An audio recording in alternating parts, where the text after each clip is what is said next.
Oh, what have I got? That's my pretend card. This is, I cut, these are the, that's the love I cut out of the red. And I cut this piece so it fit on my card. And I could go like this. I wanted to do that. This would look really cool on a square card done, so it's centered. The other thing is I'm going to try to do this on my Facebook page. Is I want to do one of these as sort of something you can set up on an easel, because there's this really cool thing you can do. Look it up. It's super fun. You get straws from the dollar store. These are paper straws. See, they're cute. Those are hearts if you can't see them. Tiny little hearts. And you can make an easel out of it. So I thought it would be a really cute idea. You put one in a V. You glue one across it like that, and then you glue one to the back. So you glue on all those edges, and then take a square card and set it on there, and that's the Valentine present. Isn't that cute? When somebody's grandma just love having that sitting there. I think they would. I know I would. I'm not anybody's grandma at this point. Thank God. But I'm not ready for that. So the other thing is when I cut out that, oh, sorry, my computer, go away. Thank you. When I cut out that love here, I did it so that, so you see this, right? All right, so we're going to go back down here. I got this. So I'm going to put that on my card. I'm going to glue that in place. I'm going to take my letters and put those in there. And of course, you could do something cut out of a different color.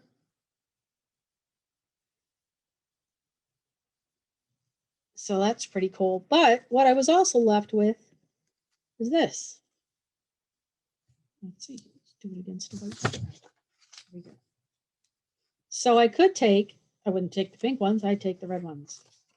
I could take my red card, red love letters, and put them on this.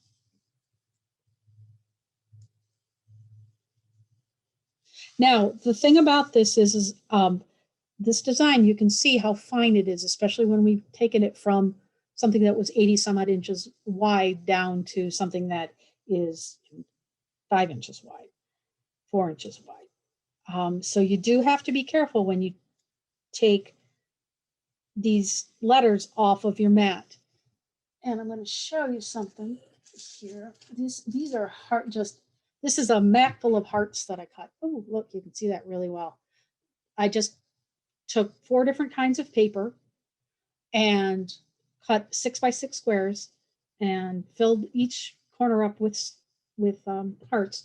But the way I like to take things off is when you're working with paper, especially anything as fine as those letters, is to take it and peel. What you're essentially doing is peeling the mat off of the paper.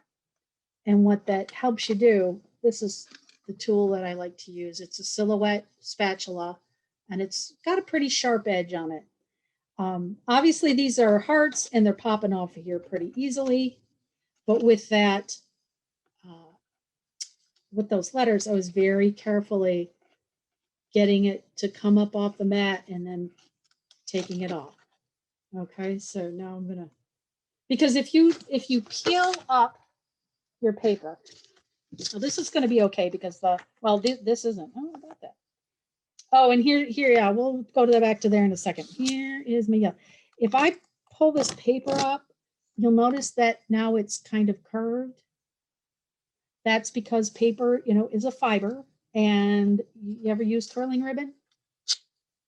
That's how we, and that's how I make my flowers and plants, is I can literally just bend paper. You can curve it and it changes the shape of the fibers that are in it. So you want to avoid pulling the object that you want to use off the mat like that, because you can curl it or tear it even. Now, here's the fun thing. I have not cut this paper in a long time. It didn't cut all the way through. I'm not even, it's just being fussy. It is there. You can't, but yeah, it's kind of torn on the edge there. It's a polka dot paper. I definitely should have used probably either a longer, higher blade depth or done a deeper, use more pressure. And the other thing is for some cardstocks, it's just easier to cut it twice. I know it takes twice as long, but if these don't come off, they're useless and you can't reuse the paper. And yeah, speaking from experience there. So, all right. So that's all a bunch of hearts. Where were we? We're going to go back down here and okay, we're doing good. So yeah, I have a lot of different ways you can use this. And again, it's just an example of a file that I got for free. I used the PNG, so it was automatically traced. And it's so pretty, and there's just a lot of things you can do with it. And you don't have to spend all the time. Oh, I know one thing I wanted to show you guys. Where's my O? All right. This is the O before I sort of weeded it. Okay.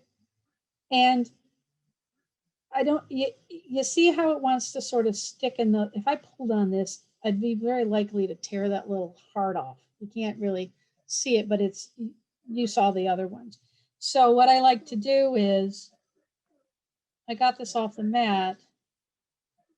I'm going to use either this or I have little pointer tools type of thing. And I'm going to hold that down and very carefully pop it out of there.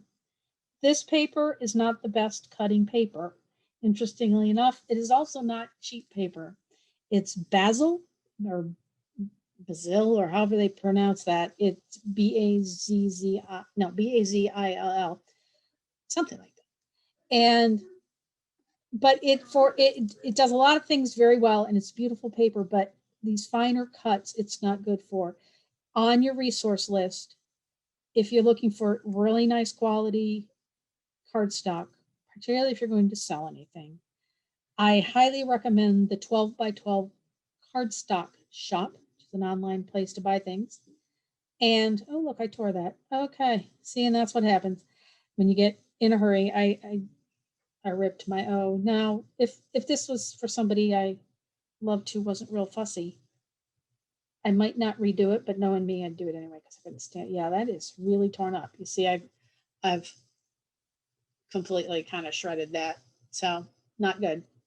12 by 12 cardstock shop. Their American craft cardstock is lovely. They even have on their blog, and I think I'm going to post a link to that on my Facebook page in the morning because they have a blog post. They tested cutting different things and they found that American craft paper is cardstock cuts the best. It does these little fine details. If you're cutting out pieces of, large rectangles, this cut perfectly lovely. It's just the same cardstock. But to do those fine details, it just didn't do as well. So sometimes it's hit or miss. I also happen to like Park Lane that you can get from Joanne. But when you start getting into the really cheap paper, it doesn't cut fine details well. So you want to think about that when you're choosing your cardstock. Camera's bumped over here. Go, little camera, go. Oh, it doesn't want to move. There we go. It doesn't want to stay put is what it doesn't want to do. All right, where are we? We are. Oh, okay. I'm going to go through this kind of quickly, but like I said, you got the instructions on how to do it. I'm going to just close these. The next thing takes a little bit of time. Okay. So I want to open, and I have all this saved. This is actually all saved on my desktop because. Linda, I'm yes. sorry. No, ask questions.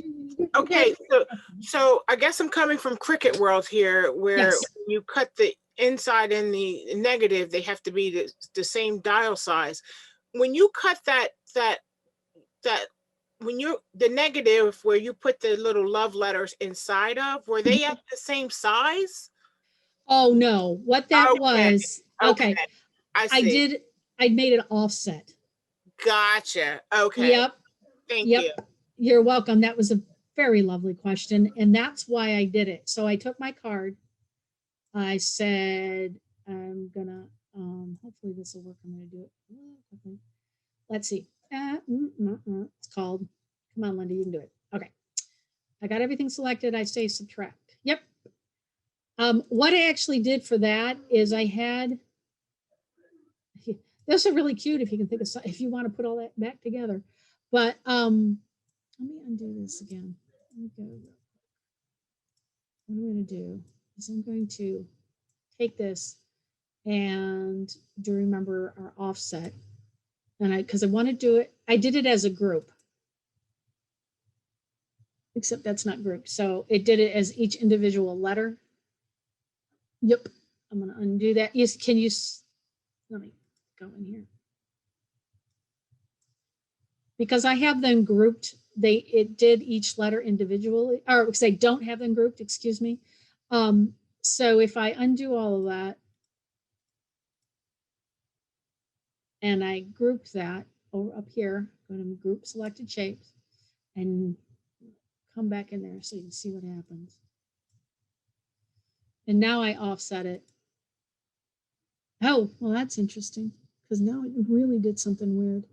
I know what I did. I made it bigger, is when I offset it. Okay, I'm going to select all that again. I'm going to offset this again just for fun. It's going to be a slightly bigger one. I'm going to say, okay. I'm going to take this middle bit out. And now those letters will fit back in there. So you just offset it however much you want. Say if you select the whole thing, do an offset. Select the whole thing, do an offset. I raised it, is what I did. I made it bigger. I like how all those loop-de-loops are in there. They really don't show up because what it's going to eventually do is anything that's not within here. So obviously I put this up so much that these, you see how these are starting to overlap? Mm-hmm. That's how you know that it'll be all of a piece. It'll all come out. Okay. Because once they overlap, I'm going to say apply. Now I'm going to move it away. See, now it's all connected. And That it will cut that whole thing. Yep. Mm-hmm. So yeah. Thank you. You're welcome. And now we're going to open one more